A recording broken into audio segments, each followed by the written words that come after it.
বন্ধুরা, তোমরা সবাই কেমন আছো? আশা করছি যে যেখানে আছো ভীষণ ভালো আছো। আমি ভালো আছি। তো এখন ঘড়িতে বাজে বিকেল 5টা মতো। তো সবাইকে জানাই শুভ বিকেল। দেখেছে, যেই দেখছে ভিডিও করছে, নাচ করা শুরু করেছে। আর কালকে রাতে আমার মা বাবা এসেছিলো, বাবা চলে গেছে রাতেই, যেহেতু টোটো নিয়ে এসেছিলো, যাওয়ার অসুবিধা হয়নি।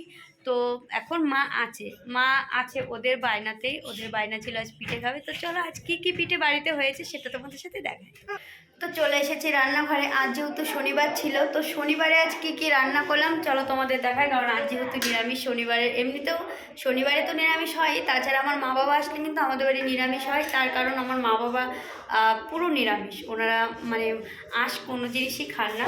তো যাই হোক, দেখো এখানে আছে ভাত, আর আছে শাক, বেগুন ভাজা, আর হয়েছে টমেটো দিয়ে ডাল, আর আলু দিয়ে ফুলকপি তরকারি। তো আমাদের সবার খাওয়া হয়ে গেছে, শুধু তোমাদের দাদাভাই খাওয়ার বাকি আছে। তো যাই হোক চলো, আজ দেখো কি পিঠে হয়েছে। আজ হয়েছে এটা দেখো তেলের পিঠে, আর এটা আছে দেখো দুধে ভিজানো পিঠে, সেই সাদা পিঠেগুলো ভাজা করে যে দুধে ভিজিয়ে রাখে সেইগুলো। আর এখানে আছে পুলি পিঠে, দু রকমের আছে, একটা আছে সেদ্ধ, আর সাদাটা সেদ্ধ, আর যেটা লাল লাল দেখছো ওটা হলো ভাজা করা।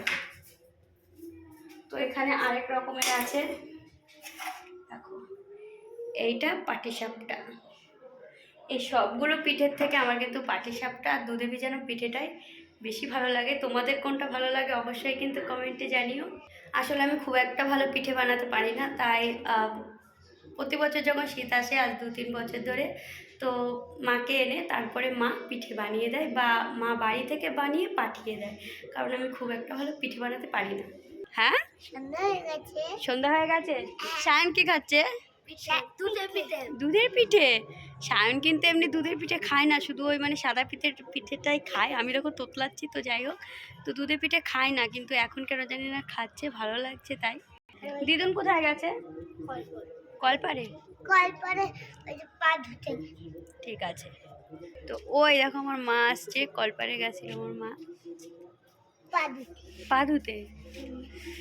তো যাই হোক, ভিডিওটা কেমন লাগলো অবশ্যই জানিও। টাটা।